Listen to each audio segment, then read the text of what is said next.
Hey guys, it is John C. Morley here, serial entrepreneur. Welcome to Inspirations for Your Life. I'm glad you joined me. A little earlier tonight, we had a late night last night, getting back very late and promising to do the show before I go to bed, which was like 3 a.m. I know that was late. So welcome everyone, whether you're with me 9:32 p.m., 9:32 a.m., 3 a.m., 3 p.m., 6 a.m., 6 p.m. Doesn't really matter. Thank you so much for being here with me, and really great to be here with you and also with Restream. Great to be with them. And want to let you know one sad note: we decided to ditch Twitch. No pun intended there. We were just not getting high quality people, and so we decided we're just not going to continue our broadcasts with Twitch anymore. All right. So welcome everyone. You know our topic about music, right? We were talking a lot about music, and when we think about music, why life is like music. That's our show's master topic for the week, everyone. And our granular topic, which we'll get to in just a second, is a really, really, really good one, and that is the art of improvisation. And the ending to that is unlocking spontaneous musical magic.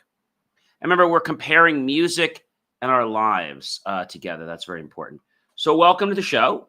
We're going to dive into the art of improvisation in music and how it shapes creativity, connection, and innovation. So welcome, everyone. We'll explore the magic behind spontaneous expression, from the deep roots in jazz and blues to the way musicians interact and evolve in real time. So whether you like music or you're creative at heart, this episode will take you on a nice little journey through a dynamic world of musical improvisation. So let's go ahead and break this all down, all right? So spontaneous musical expression. Improvisation lets musicians craft melodies on the spot, creating unique and unrehearsed pieces. We talked about genre the other night, didn't we? And I think the most important thing is that it gives people their own style. Okay? It gives people their own style. And so, when you think of artists, right? Some artists have a certain signature. I don't mean how they sign their name, but I'm talking about like how they draw or the type of painting they do, whether they're an oil painter or they're a water painter or whatever it is. They have a spontaneous style that just kind of goes with them. And so spontaneous, which I just want to take a moment for you guys and let you know what that means. So according to Merriam-Webster, spontaneous is proceeding from natural feeling or native tendency without external constraint. So that's a real important thing. Arising from a momentary impulse, controlled and directed internally, self-acting, produced without being planted or without human labor, developing or occurring without apparent external influence, force, cause, or treatment, not apparently contrived or manipulated. It's natural. It can come from the heart. It can come from spirit. It can come from just a feeling you get. And so when we think about music that we hear every day or that we hear once in a while can be so moving for us. And the reason it is because the artist that created it had a moment. And that moment wasn't something they got in a book. It was something they felt, something they saw, something they heard. And they were able to put that into their own craft, music, and allow that to be shined out to the world. So people, our lives are like music. And when we think about spontaneous expression, we need to be able to live our life from some spontaneous moments. Doesn't mean everything has to be spontaneous, but it's important to have some good spontaneous moments. I mean, I remember being in grammar school, and I remember Somebody's saying to me, John, you're never spontaneous. And spontaneous would be like, let's say everything is not planned, right? Maybe I'm going to have lunch and suddenly I decide to, I don't know, do something totally different that I've never done before. Maybe I'm at a birthday party, a roller skating party. And let's say I never skated before. Now, this wasn't true because I love to skate, but let's say I didn't. Being spontaneous would mean I would just get up and skate when people wouldn't expect that. Being spontaneous means that I'm going to seize the moment. Okay?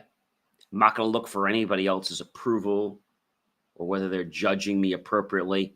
I'm just going to do it. Right? Nike said this before. Just do it. Did you know that? Nike's famous phrase, just do it. And so this has been with them for a long time. Just do it. And so just do it is evocative. It's empowering. It leaves no room for excuses. But what Nike fans might not realize is that the phrase is also quite morbid. So in 1976, Gary Gilmore was the first person in America on death row in almost a decade, having murdered a gas station employee and a motel clerk with no apparent motive. His lawyers tried to appeal the sentence, but something unusual happened. Gilmore insisted on execution. He even requested that his face remain uncovered during it. The criminal desire for his own death made for an intriguing story that inspired works such as the Pulitzer Prize-winning novel, The Executioner's Song, and its movie adaptation and the adverts punk song, Gary's Gilmore's Eyes. But Gilmore's most prominent legacy is much less overt. Before he died, Gilmore reportedly was asked for any last words. His reply was, "Let's do it." It was a provocative statement from a disturbing figure, but the call to action of "do it" resonated with an advertising executive, Dan Wyden, who was looking to help Nike compete in the sports fashion world in the late 80s. He pitched the phrase "just do it" to the company. Executives weren't convinced it would be the gold ticket, but they trust his gut and used the slogan in their ads. Wyden's approach was pretty remarkable, and his instinct panned out well. The campaign helped launch Nike into the world's top athletic wear brand. The advertisements might change their look, celebrating everyone from everyday runners to politically active pros, but the versatile message stays the same: just do it. So I think we never know where we're going to get the inspiration from, and we don't have to judge where we get it from, but wherever we get it, we need to listen to the message and just do it. There was another great guy, I'm trying to remember his name now, and every day going down on his elevator in his mansion, he said, "Just do it." Okay? And so this became another popular thing that was hitting around. So now we understand a little more about spontaneous, right? So roots in jazz and blues. So jazz and blues are known for their strong tradition of improvisation, where each performance can bring something completely new, right? Improvisation is interesting because it's unscripted. And because it's unscripted, nobody knows what's going to happen in the audience. So they're really on the edge of their chairs, just like waiting. Another important thing is interaction with other musicians. Improvised music allows artists to feed off of each other's creativity, producing something fresh every time. It's almost like if every time you wrote something, there would never be a duplicate, right? You ever go to a place and they have numbers from 1 to 100, and that it goes from 1 to 100. There never can be a duplicate between 1 to 100. Once it goes past 100, then it goes back to 1 again, or 0, 0. So it's these types of things that get us as humans to want to see the parallel between life and music. And so whether we're talking about jazz, whether we're talking about a variety of things, interaction with others is a big key for success. And being able to produce something fresh, cutting edge, on the line, is going to get noticed. It's going to stand out, and it's going to get people to take action. That action is usually going to lead to a call to action about sales. So another important point is skill and practice. Even though improvisation is spontaneous, it requires lots of practice and understanding of musical theory, just like improvs in comedy.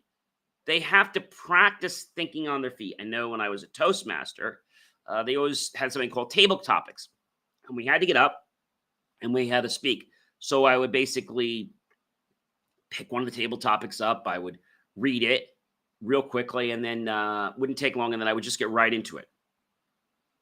And I'd have to have a skit or something ready just from reading it. So it's improv, right? And I think when something is just drawn up on the cuff, it can cause people to be very curious. Now, sometimes these ideas need some refinement, right? And sometimes they're just great off the cuff, but then other times they're not. Another important thing, ladies and gentlemen, to music and to life is an emotional connection. We already know that music has such a priceless bond on us to connect us to positives, great happy feelings. It can have some negatives too, but we can choose the beat of our heart and our lives by the people and the music we choose to listen to and be with. Cross-genre appeal. We talked about genres a lot last night. From a classical to a rock, hip-hop improvisation, this will enhance many musical genres, showing its universal appeal. And so when we can dive deep and find out that, hey, this is pretty cutting edge. This is something that I want to dive in deeper. And when we want to dive in deeper and we want to be more curious, chances are other people are going to want to be there too. Encouraging musical innovations, improvisation, and sparks through new ideas and musical breakthroughs, constantly pushing the boundaries of sound. So what are some great, let's call them musical breakthroughs? Well, there were 24 inventions that changed music, just to go through them quickly. One of them was the phonograph in 1877, right? And this was, with due respect to French phonautograph, a fine but bulky mechanism most of us would understand is the beginning of conventional playback with Thomas Edison's phonograph design. We had the microphone that came out in 1877, taking our analog and then turning it into sound waves, right? Taking that sound waves and making it into a form that could be, analogically used and recorded, as well as rebroadcasted or amplified. The headphones came in 1910. The Victor orthophonic Victrola phonograph. And I remember because my parents actually had one of these.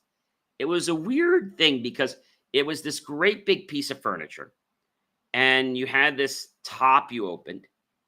And ours had a green felt on it. The one I've seen recently has gold, but a green felt.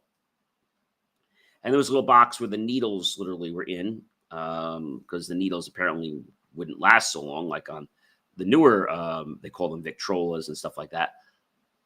And so there was also two doors in the front where if you open them, this is where you'd put all the records, the vinyl. And then there were two doors at the top. You opened those, and that's where your sound came out of. That was pretty cool, if you asked me. Magnetic tape came about in 1928 for lots of different things, not just for sound of different songs, but also later got used for backup. The LP came out in 1931. The AEG Magnaphone tape recorder in 1935, taking sounds that you could produce and storing them onto two reels, very similar to the old video projectors we've seen, right? In 1937, Bell Labs came up with a two-channel stereo, which was really neat. In 1940, the vocoder came out. And the vocoder reigned as a primary tool for manipulating and messaging with a singer's pitch, created by Bell Labs physicists to secure compressed video transmission over phone lines. It became essential during World War II in obscuring transatlantic conversations between President Roosevelt and Winston Churchill. 3 decades later, groundbreaking German electronic band Kraftwerk made it commonplace in popular music, where it would later be notably adopted by the unlikely 1-2 punch of Cher and Daft Punk. So these made a lot of changes, right? Then in 1954, the Regency TR1 transistor radio. I remember those, even though they weren't coming out when I was born, but I had seen them and I had played with them. They were still around. 1962 was the JTM 45 Marshall amplifier, allowing bands with different instruments to be able to plug in and to amplify their sounds, as well as mics and things like that. Then in 1962, we had the introduction of the, it was actually 1963, pardon me. It was the Philips compact cassette tape came out. And they had the tape with the 2 plastic reels inside. And then what would happen is when it was finished on one side, usually like a C60 or 630, you'd flip it over and then you'd be able to record on the other side, because it would only read half of the track when it was in the tape recorder or tape player.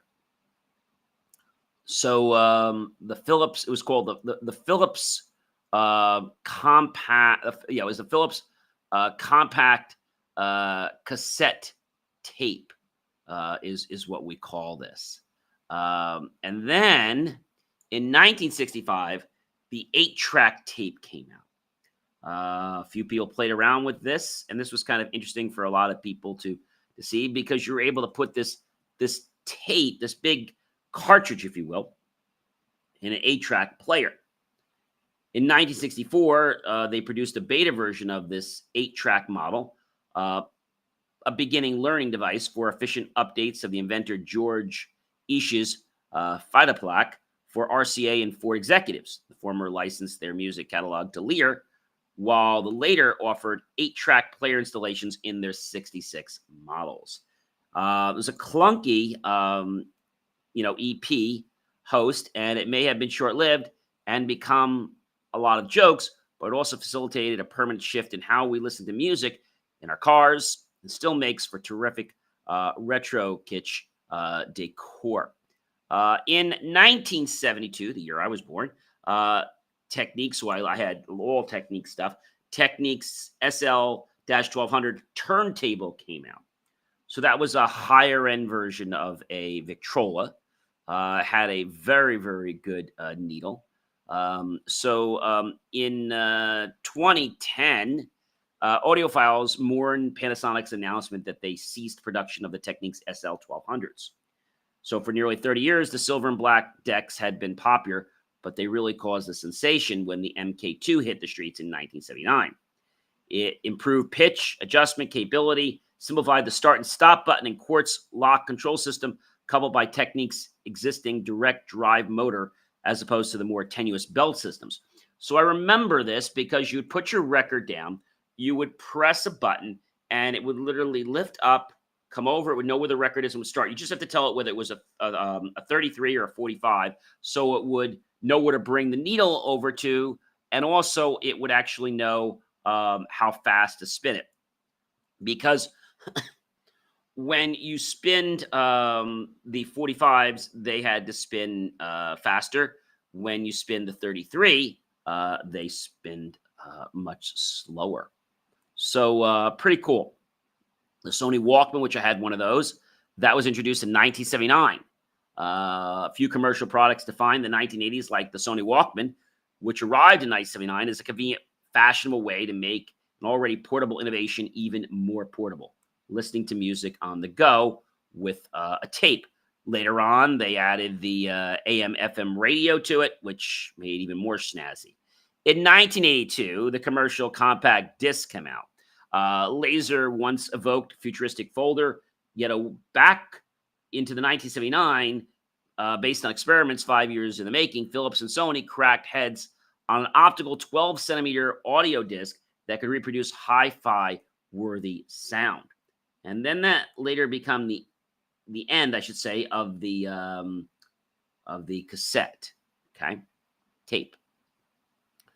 In 1986, the Akai S900 sampler came out. 2 years after Japanese electronic manufacturer Akai broke ground, they busted open possibilities for hip-hop and electronic producers, venturing beyond their table's mix-match capabilities. The S900 sampler could store and edit more than 30 repurposed sound bites at once and made compositional looping and manipulation a reality. Then we dove into 1989, the World Wide Web.